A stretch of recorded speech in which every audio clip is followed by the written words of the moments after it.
Good evening. And first, before our reconstructions tonight, a direct appeal from the detective looking for the mother of the baby abandoned at Heathrow Airport this week. Timothy Ian was found by a passenger on Monday, concealed in a bin in women's toilets in Terminal 4. He was put there sometime between 1:30, when the bin was last emptied, and 3 p.m. when he was discovered. Were you in Terminal 4 last Monday afternoon, especially near gates 4 or 5? Remember, these toilets were in the departure lounge, they were airside. Did you see any woman looking ill or distressed? The baby had been sort of crudely wrapped in a plain white plastic bag and was only an hour old. He has blonde hair, blue eyes, and he weighs a little over 7 pounds.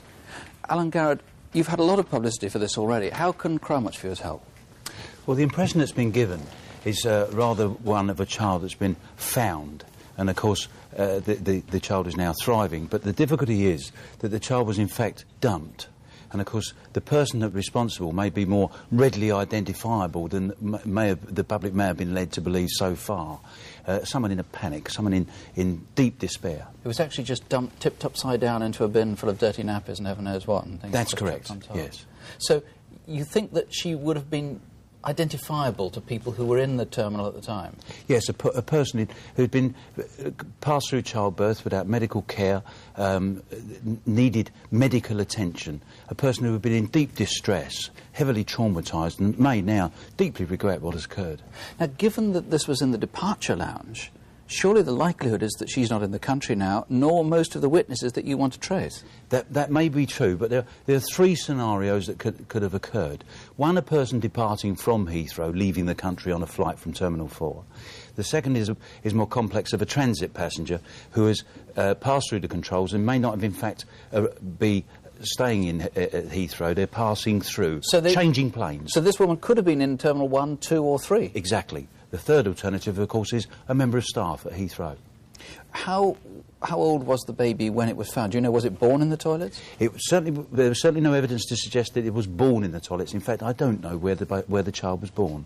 Okay. But the situation with regard to the toilets is that they're very popular. They're in constant use. Someone must have seen this person.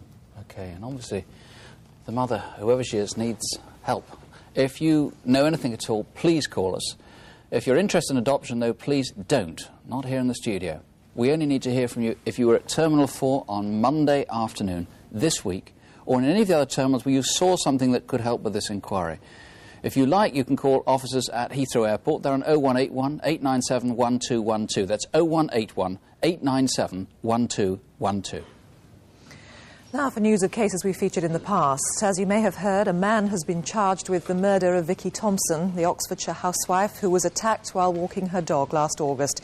A local man was suggested by Crimewatch viewers. Well, his name was already in the police inquiry system and he's now in custody awaiting trial.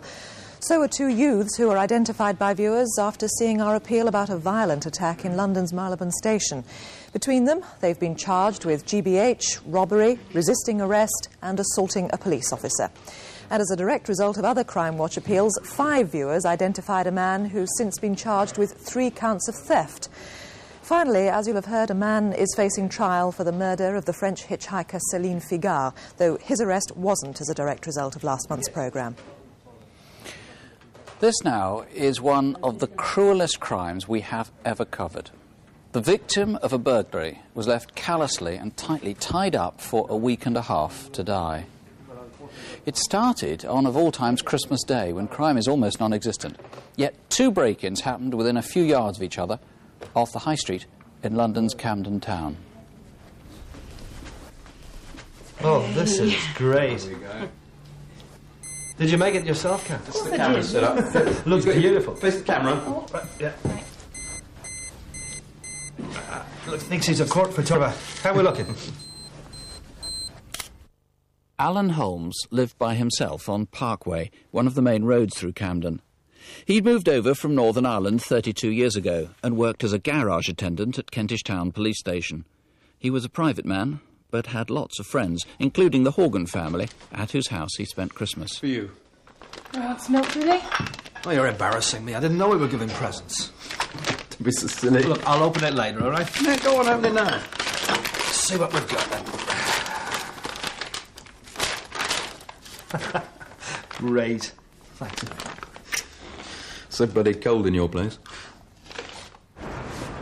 At 11:10 on Christmas night in Camden High Street, around the corner from Alan's flat. I think you better get down to Collins. The front door's out. Feels been a breaking.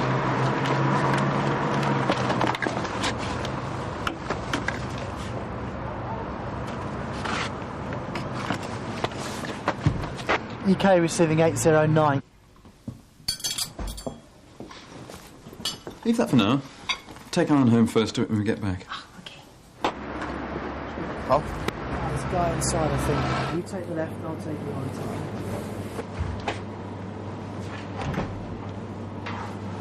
There you go, Neil. You there? Yeah. I've got him. I've got him. Somebody at the back. I can hear them. Be all right. Yeah, I've got him.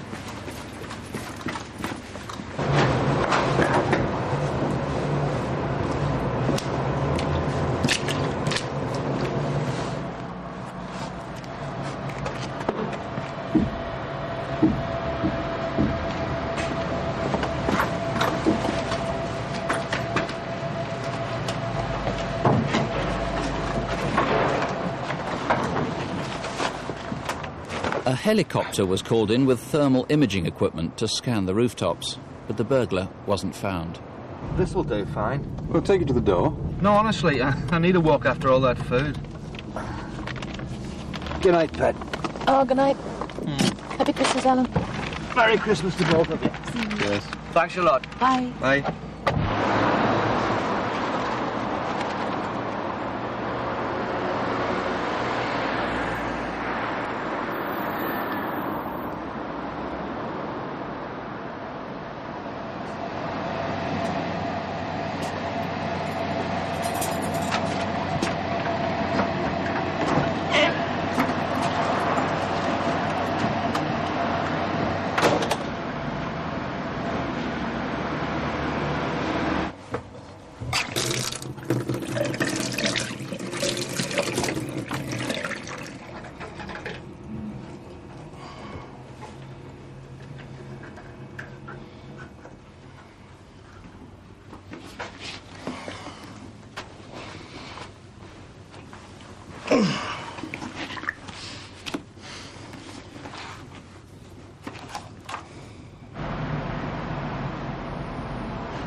What?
I remember this man because he seemed to have tried about 4 or 5 times to get money out, as if he was trying different numbers. He was very calm about it, despite it taking a couple of minutes. I'd say he was about 22 to 25, 6'1", slim athletic build with short cropped hair, a number 2 cut. He wore a light grey hooded top, like a sweatshirt type, and blue denim jeans, and he was wearing sand-coloured Timberland boots.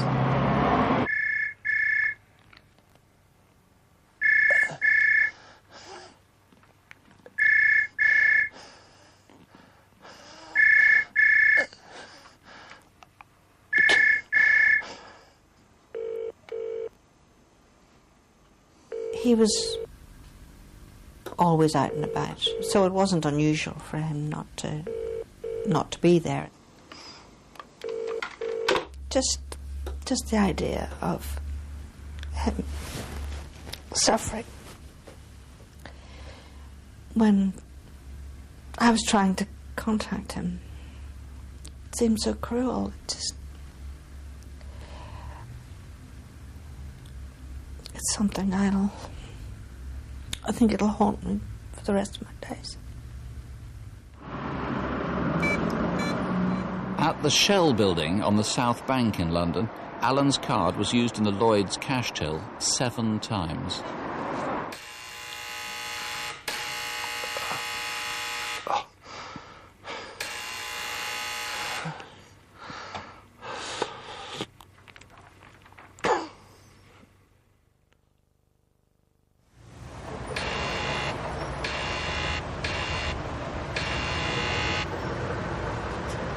No, any sign up in the windows? No sign. He's on the 2nd and 3rd floors. I think I get long enough. Let's put the door in. Yeah.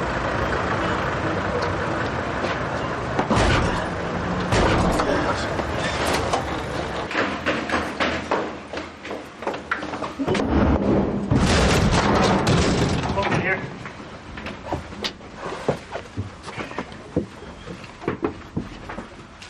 He's alive. Echo Kilo, Echo Kilo. Don't worry. Ambulance, please. I just couldn't bear the idea that he wouldn't pull through. But I'm afraid he died the following morning at 11 o'clock. I lost not only my brother, but my dearest friend. We were very close.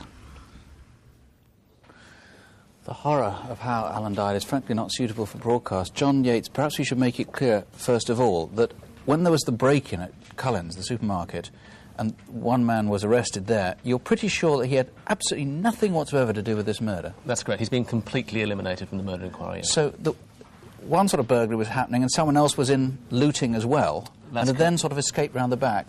And why did they choose Alan's flat?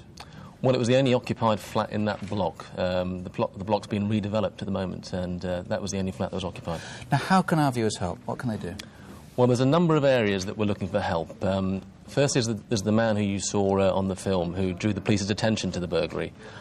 He may not know it, but he may have some very useful information that could help this inquiry. Just to quickly reiterate, he's a man in his mid to late 20s, wearing a brown leather jacket. He wore a red top and he had a scarf, and he was there around about 11:15 on Christmas night. OK, now he was helping. We're not He was helping, suggesting absolutely. He's in any way Yes. involved in this. Absolutely right. OK. Now, beyond that, what time could people have seen the man who actually did it? What time would he have left Alan's flat? Well, we're looking for anybody who was round about the Camden Town tube station area in the late evening of Christmas Day and the early hours of Boxing Day, right up until the tube station opened around about 8 a.m. that morning. This link with the South Bank and the Shell Centre, where he was using the Lloyd's cash till, do you see any link there? Is that significant? We're looking for help in shedding some light on this link between the Shell Centre on the South Bank. Next to Waterloo Station, does our individual live there? Does he travel or work there? There's definitely a link between the South Bank and Camden Town. We're looking for help to shed some light on that.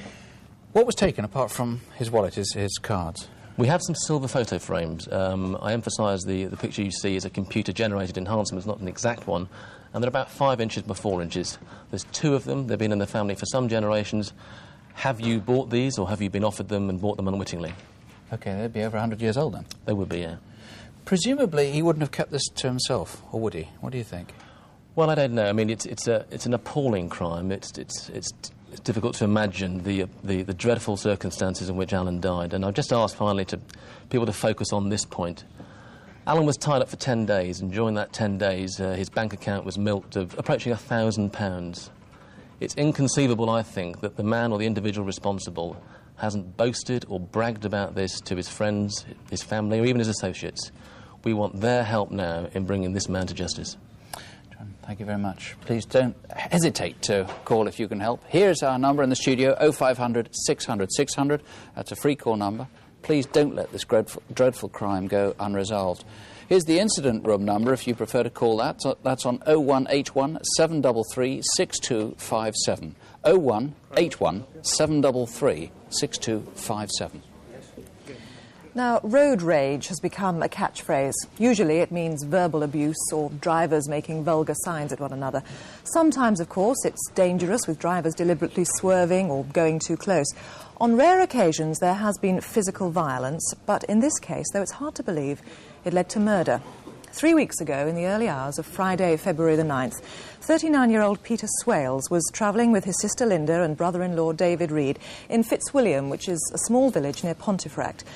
Well, Linda is now here in the studio. Linda, thank you for coming in. I know the memories are very raw and very recent for you. It was a tragic end to what had been an otherwise happy day, wasn't it? Yeah, it was. We'd had such a good day that we decided to go out at night time. So we went out and we ended up at a nightclub laughing, and we had a drink and a dance. And then we were on our way home playing Elvis in car and singing. And then this car just pulled up and started flashing its lights, so our Peter and Dave got out of the car to have words with him, to ask him why. And everything seemed fine. They got back in the car, and then this bloke just came up to the car window and smashed it. And then Peter got out? Our Peter were getting out of the car, and this bloke hit him over twice. And when I got out, he went on the floor. And I cradled him in my arms, and we managed to get him to Pinderfields Hospital. And he had an operation, but he died 2 days later. But it was such a lovable, everybody loved him. Linda, I know, and thank you very much for coming in and telling us about that. We must find this man, obviously. Peter, Brian Steele, what do we know about this dreadful attacker? Well, he's in his 20s, he's 6 feet tall, he's slim, he's dark hair and it's worn in a crew cut style, and he's a moustache. And at the time he was wearing a black padded jacket, jeans and white trainers. What sort of car was he driving? It was in a dark coloured Maestro, possibly an MG. And the location was driving, the route he took, and his accent, it's a local South Yorkshire accent, causes me to believe he's well established in that area, and he lives in or to the south of Fitzwilliam. Now, this weapon he used was a very unusual shape, wasn't it? What was it? Yes, it's a baseball-type shape, but it's much thicker, and the end is about 10 inches in diameter, and it was wielded in a two-handed fashion. Now, road rage seems not strong enough a term to describe this attack, does it? No, I won't accept road rage. For me, we've to look at the facts. Peter was safely in the car, he was about to drive away, when he was cruelly attacked with a deadly weapon. It was cold-blooded murder. We need help to detect this crime. If anybody has any information whatsoever, I urge them to help us and contact us straight away. Thank you very much. And Linda, thank you. Well, you've seen, obviously, the effect it's had on the family and on friends. Now, if you've heard anyone discuss this or any suspicions as to who this is, please do call.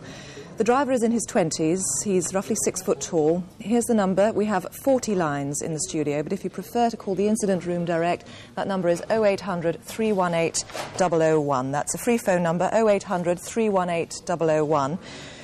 And now, with some striking pictures from security cameras, here's Superintendent David Hatcher. In fact, the first case involves a man we've seen before. In November, we showed him in Wiltshire, so he's obviously quite unfazed by going on TV. He's now been caught on camera several more times, and someone must know who he is. He might just have got married, for he's taken to wearing a wedding ring. Here he is in a bank in Leek in Staffordshire, but he's been using stolen credit cards and chequebooks all round the country. He may well have been stealing them as well. He's caused a lot of grief, so ring us and let's stop him tonight from causing any more. Or call officers in Staffordshire on 01785 232 586. That's Stafford 232 586. Now, this is not a vicar, but he's trying to draw money from a vicar's private bank account. He's in the NatWest in Peckham Rye, South London.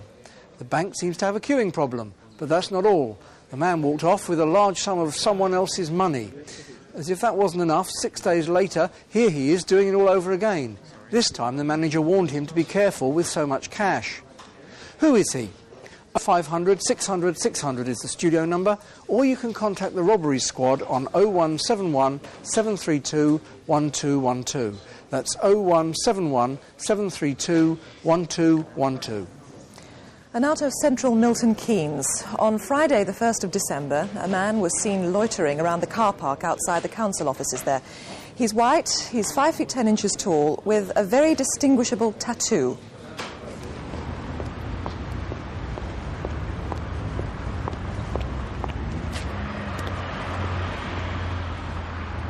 Well, I was walking towards my car and I saw this guy. He's just hanging around the other cars. He looked odd because he had a short-sleeved jumper on. It was cold. So as soon as I got in my car, I locked the door because I felt a bit uneasy about it. And then he came up to the car. I couldn't believe he was actually going to try and get in. He tried the handles, and initially I was just really angry, and I shouted at him to go away. And then he pointed down at something, and I'm sure he was trying to get me to think there was something wrong with the tyres. She managed to drive away, but only 15 minutes later, in the same car park, this young woman wasn't so fortunate. It was my 21st birthday the next day, and I'd just popped to the city centre in my lunch hour to do some shopping. I was just about to get out of my car when the door opened and the man got in.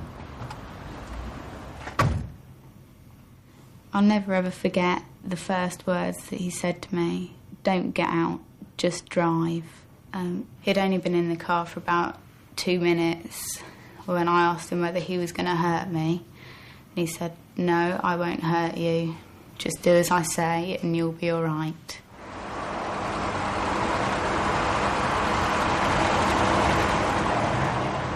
We then drove through Milton Keynes. While I was on the main roads, I felt quite safe because I knew there was no way we could stop or anything, so there's nowhere to pull off. I got the impression that he knew the area because he could give me directions in advance for where he wanted me to go. He knew what he wanted. He knew exactly where he wanted to go and what he was doing. When we turned off the main road, it was the point that I became really afraid as we turned into the woods. I knew that that was our destination and he'd got me where he wanted to.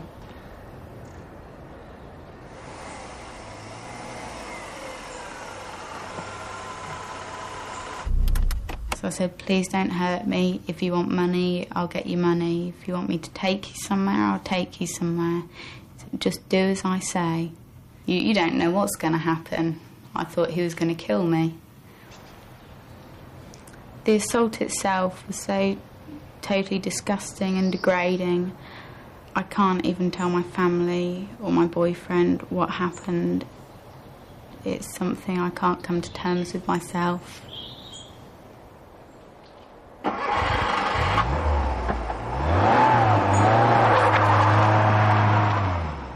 He told me that he was dying of cancer and how desperate he felt. He mentioned that he was a second husband of somebody and he had 2 stepdaughters about my age and things were just getting too much for him. Despite her terrible ordeal, the victim bravely agreed to return her attacker to the car park in Milton Keynes. As he got out, he then said, is there anything I can do to make amends for what I've done? I told him to stay out of my life. He's come into my life and hurt me and my family and taken something away, but yet he's out there every day, living his life, being with his friends and his family. That's the thing I can't cope with. Well, Tony Scott, if we believe what this man said to his victim, he seemed to give quite a few clues to his identity, didn't he? Yes, he did. He spoke at length about the illness he has got. He used complex medical terms to describe this. He also spoke at length about his family.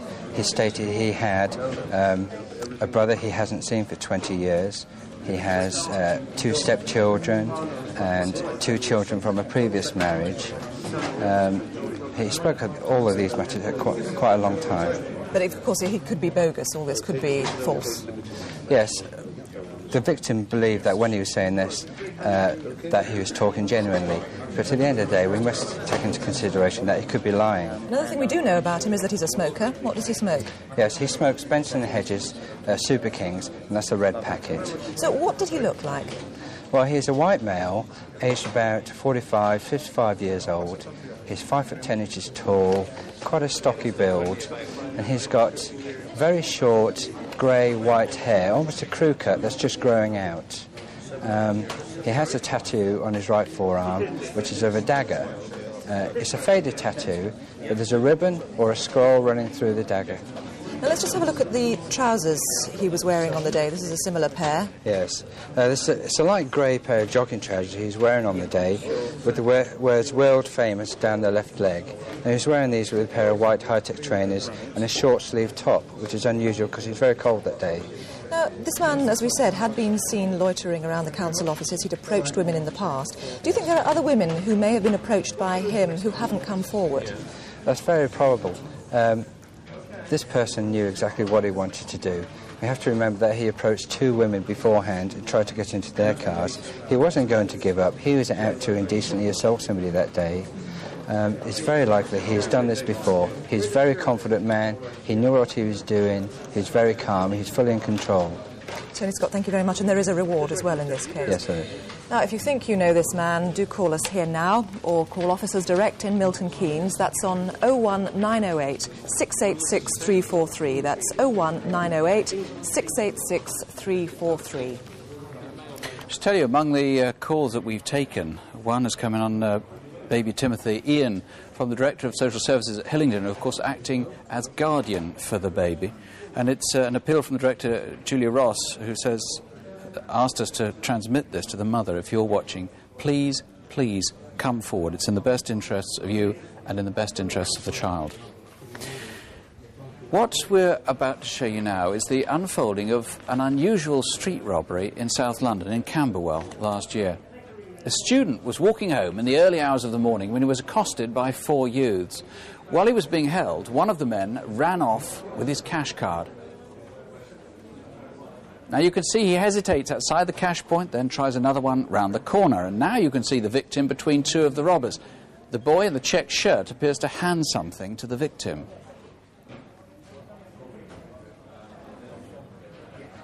Now they're joined by yet another youth. This one here is in pale trousers. He seemed to be keeping a lookout. Finally, the 4th member of the gang joins them, and he seems to be agitated. On several occasions, he appears to hit the victim in the back. Now, maybe you recognise the couple that are coming shortly. You'll see the hooded youth who actually stopped a couple, and if they did, and if you saw anything here, please call us. Now, any of those people, if you saw them, please give us a call, 0500 600 600 if you can identify them, or you can ring the Officers Direct at Walworth Police Station 0171 232 6146, 0171 232 6146.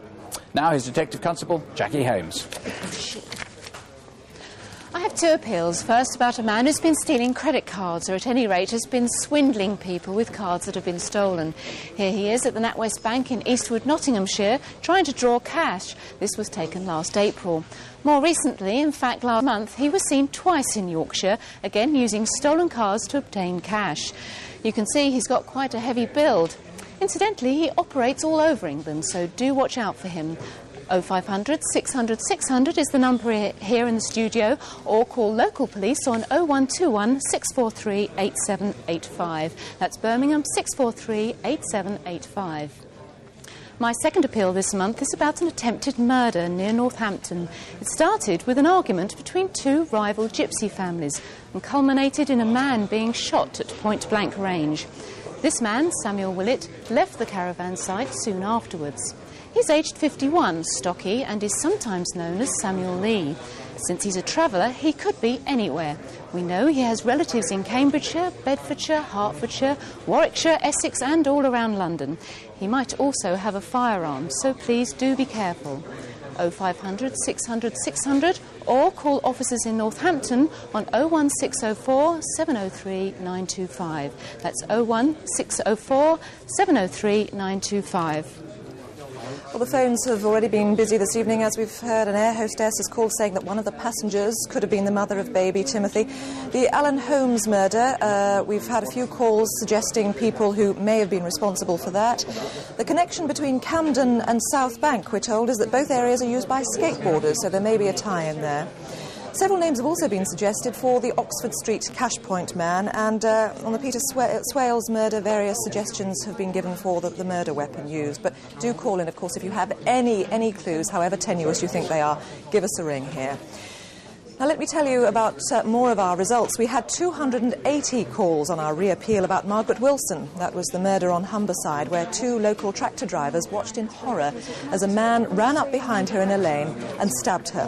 Now, there were several suggestions about the knife we showed, and new names have been suggested. The police say the response was quite phenomenal. Another big response was for this e-fit of a man who raped a boy in Bedfordshire. In fact, the sheer scale of the reaction has meant the police now have 120 names to work through. Sussex police had much the same problem in their search for little Daisy Chillingworth, whose parents are travellers and who is thought to be at risk. Even so, do please call if you've seen her. And finally, the rape of the schoolgirl in Pontefract. I've come about breakfast there. Now, this was the attacker. He drives a Vauxhall Cavalier or something similar. However, since last month, police have discovered that he used this payphone on the Manor estate in Sheffield and another in Shelf. So can you link the face to those areas, please? Next, to 2 more faces, to 2 cars, a pair of handcuffs and a stolen helmet. Can you link any of them with Newmarket in Suffolk? Last month, 2 security guards were kidnapped in the town centre and their van was hijacked. Lots of shoppers saw part of what happened. It was on a Monday morning during the January sales, in fact just before 11 a.m. on Monday the 15th. It started in the loading bay of Argos stores off Fred Archer Way. This man ambushed one of the guards as he was getting into his Security Express vehicle. He's between 30 and 40 with short dark hair, and his sunglasses said Turbo on the arms. This is another member of the gang. He's early 20s, very thin, with ginger hair and what's described as a pasty complexion. He was waiting beside a distinctive car, a newish, bright red, probably Vauxhall Cavalier. Now, that was in Hammond Close. There may have been a black Golf GTI involved as well. The robbers left behind these handcuffs, and please only call about them if you can match them with the faces. Alternatively, have you found a helmet like this, because one was taken in the raid. 0500 600 600 is the number to call. Or you can ring the officers direct in Suffolk, 01284 774 444. That's 01284 774 444. Now, here's Superintendent David Hatcher. This is a peculiar case. A man who's had an apparently unblemished career for nearly 20 years, yet disappeared at the same time as a large sum of money vanished from his company's safe. He's Gerald Reed Clayton, and he used to be the assistant manager of a large retail store in Liverpool city centre. He and the cash were last seen just after Christmas. Curiously, an even larger sum of money was left behind. Please call 0500 600 600 or contact the local police on 0151 777 4065. That's Liverpool 777 4065. Now, this is Trevor Hoose. If you're watching Crimewatch in a pub, it's just possible he's served your drink. We know he's worked in lots of pubs. And a lot of someone's money disappeared, and Mr. Hoose may be able to explain what happened to it. He's 36, tall, with fair hair. 0500 600 600 or contact police in Solihull on 0121 712 6010. That's 0121 712 6010. On the face of it, murder is the worst crime you can get. But in our next case, someone not only murdered, but then trying to cover up the evidence, set fire to a flat in a block in which some 55 people were asleep. This is St Mary's in Walthamstow, East London, and Joy Hewer went there every week. She retired early as a school teacher and devoted all her energies to church work. She helped run soup kitchens, do office work, and volunteered for cleaning. Hi, Joy. How are you this morning? I'm exhausted.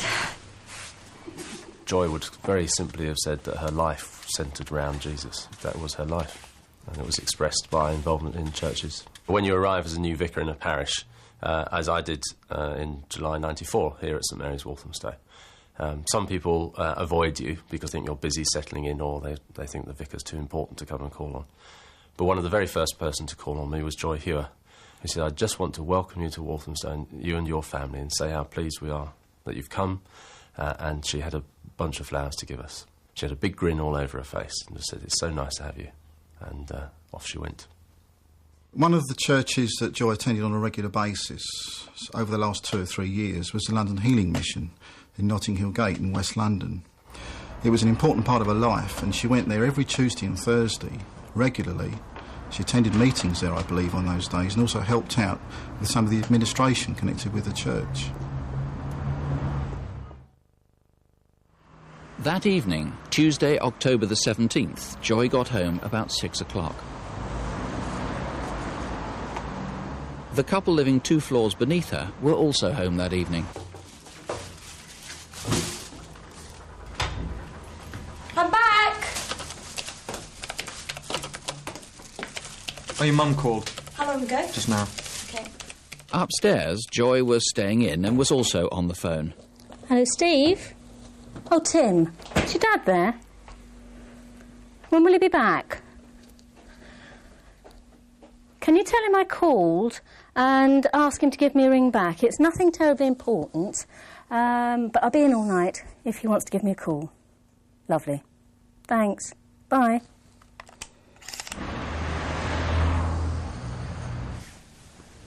I remember that I had a bad stomach, so I went to bed around 10 o'clock, and my boyfriend went with me, and he fell asleep nearly straight away.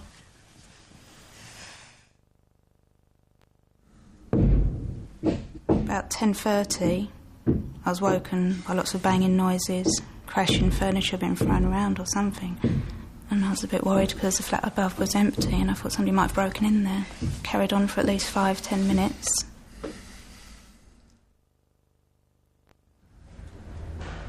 After it went quiet, somebody started running downstairs really fast. Heavy feet.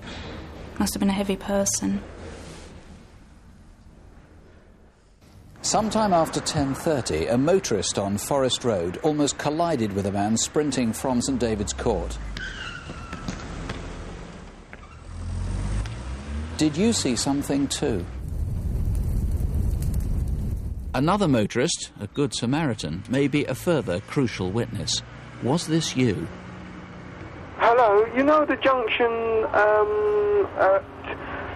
it's in E17, yeah? Walthamstow, St David's Court. A block of flats. Is it a junction? Yeah. I was just driving past there and I saw, like, flames coming out one of the floors. I'm not sure what floor it is, but I just saw it and I thought, well, I better just... Yeah, so when you say it's at the junction, what's it at the junction of? Hold on, let me ask someone. Excuse me, do you know the name of this street? What? Yeah, it's, Yeah, Walthamstow Town Hall. It's in the junction of Wood Street. I think it's Forest Street, the other one. Forest Street, OK, we're on our way. Yeah? OK then. Has that come up? Yeah, we're on our way now. Yeah, OK then. All right, bye. Bye. And who was the helpful man at the bus stop?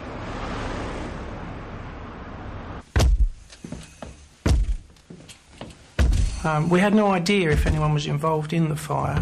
There were obvious signs of smoke on the lobby, so we had to move quite fast.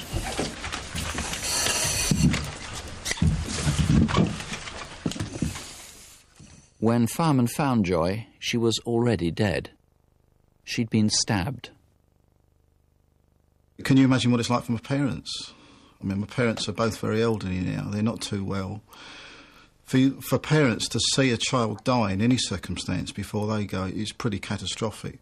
But for it to happen in this way is just totally devastating. And they told me that, you know, what they dread is waking up each morning and just having to face it all over again, because it just doesn't get any easier. It just goes on and on and on. John Alford, the main suspect just has to be the man running out of the flat, St David's Court, across the road. Yes, indeed. We are very anxious to trace the individual that ran across the road sometime after 10:30. He's quite distinctive. He's black. He's very thin, very tall, 6'4", in fact, the witness has described him as. He ran very fast from the steps of the flat into the road. In fact, a motorist had to take evasive action, otherwise there would have been an accident. Now, 6'4", that is very, very tall. Yes, Perhaps it is. fewer than 1 in 200 men are going to be that big. Obviously, when you're driving, you're looking up at somebody. Maybe he looked bigger than he really was, but he's certainly tall. He was thin. 6'4" because the witness has been seen, and yes, I'm happy with that description. Now, there was another man you need to, not so much eliminate, but a potential witness who was there some hours earlier, 3 or 4 hours earlier. That's right. We've been fortunate. We've actually traced the majority of people that were at the flat on that day. However, at 6:35, a white man was seen at the flat by the lifts talking to a young couple that were bringing furniture into the flat. And he is described as being, he's white, he's 21, 24 years of age, 5'7" tall. He's well-spoken with a southern accent, and he has a boyish face. I don't believe he may be involved in the investigation, but we need to eliminate him. Now, I've been to the flat. Joy had a spy hole. She could see people who were outside, and she was certainly dressed in her night attire when she answered the door. I mean, it must have been someone she knew, or presumably it was someone she knew she let in. Well, that's right, Nick. I am of the opinion that she knew the person that actually came into the flat that night and actually killed her.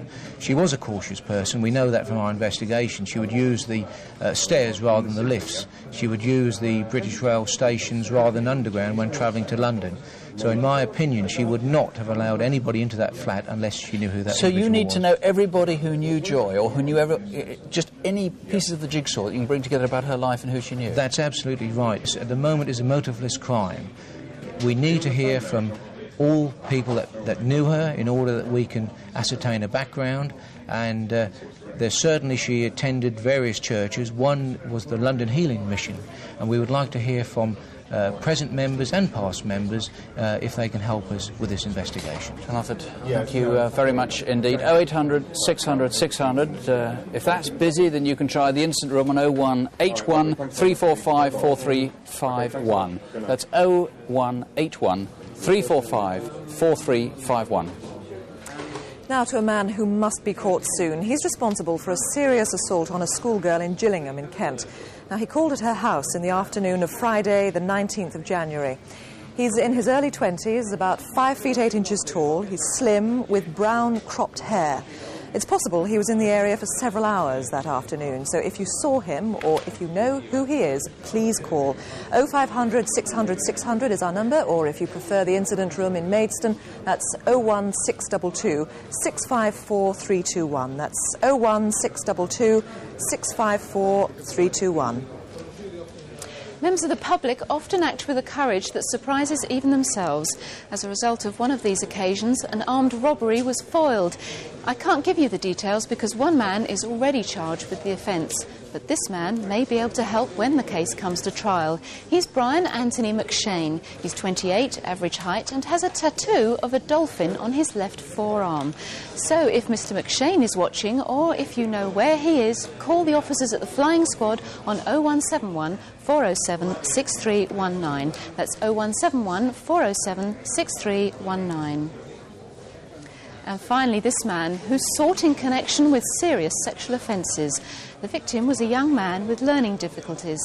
Anthony Shandley was a pub and club entertainer some years ago and was well known on the Blackpool club scene.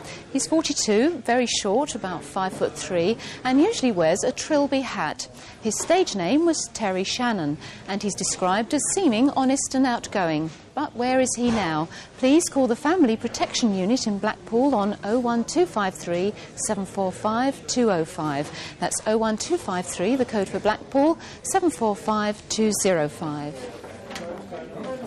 Just looking at the calls that are coming in on Peter Swells, which was, if you like, called road rage, though the officer investigating the case said it was cold-blooded murder. We've really got some names, and one quite interesting one, which comes from the area where the murder took place. On the Milton Keynes kidnap, we've got two names, which the officers are really very interested in indeed. And incidentally, it looks like we've got 3 other women coming forward who've also been attacked in similar circumstances. The credit card fraudster, there's one name where a woman caller says she's made an absolutely positive identification. She's certain of it. We've got lots of other names for lots of other cases as well. Jill. Finally, before we go, here's a reminder of some of the faces we've shown. Now, all these men used stolen credit cards. Do you know any of them? Or any of these? The man top left is Brian Anthony McShane. Where is he? Next to him, Samuel Willett. He's wanted for attempted murder. Bottom left, Gerald Reed Clayton. Why did he disappear? And next to him, Trevor Hoose. Now, if you know where any of them are, call us now. That's all for this month. We're back with Crimewatch Update here on BBC One in an hour's time at 11:50. Our lines are open until midnight. Other numbers are available on CFAX on page 614. And if you've information on any crime we haven't featured tonight, then do call Crime Stoppers. They're on 0800 555 111. That's 0800 555 111. And if you can't stay up until 10 to 12, well, who can blame you? But we'll be back a month from now. And until then, don't have nightmares. Do sleep well. Good night. Good night.